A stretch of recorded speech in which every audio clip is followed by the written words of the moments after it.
Good afternoon, Rat Rod Bikes. It's a beautiful day back here in the back 40.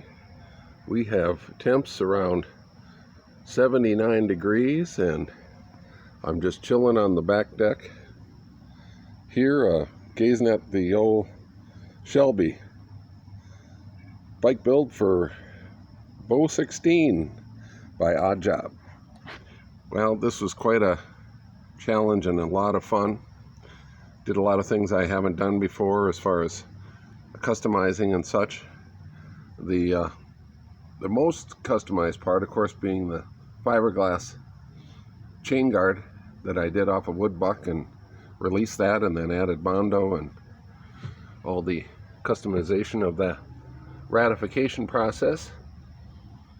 The emblems for laser cut from 1/8" steel. Those are fun, and they were raw steel, so they really took to the rust magic.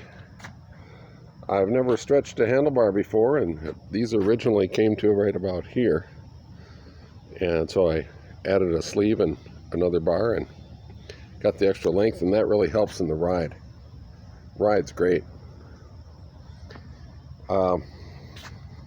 This front end is really cushy, and with the springs in the saddle in the back here, the customized saddle, and did a little extra shaving on the foam and rounded the corners this time around, so it got a really nice profile.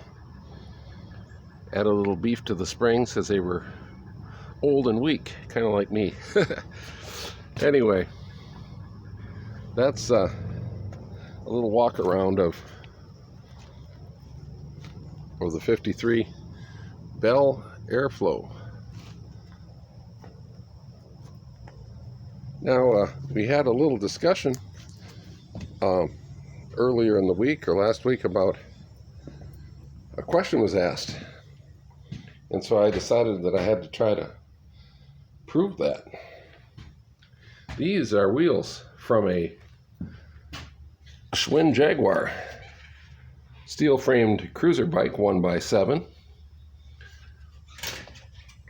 And this bike was left at the bike shop for 2 years, and at the end of the season a month ago, the owner or the manager said, "Lee, why don't you take that bike? You can do something with it." So I just picked it up today.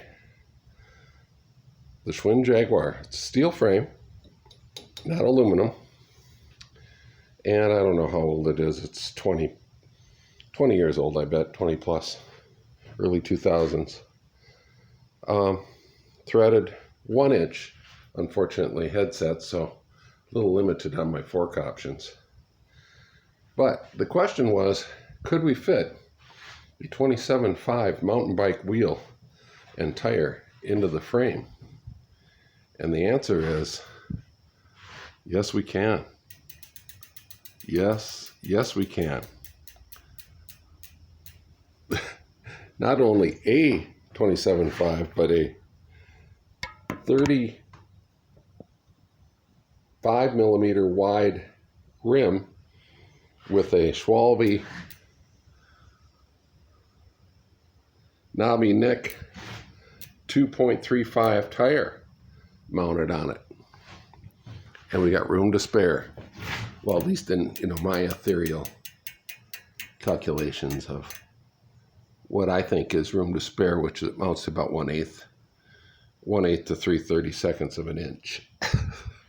But it works, and this is fully up to 40 pounds, which is, I'll never run it hotter than that.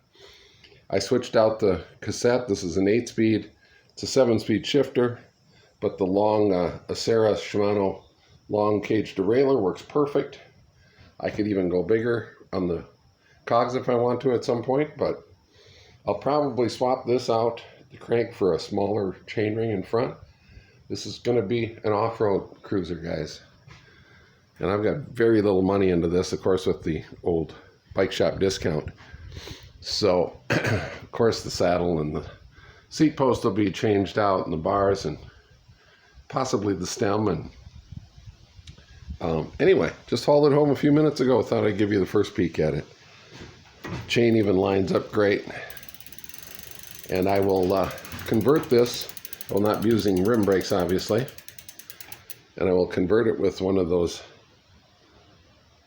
disc brake converters that you can mount onto the skewer and onto the frame itself in the back, here and here approximately.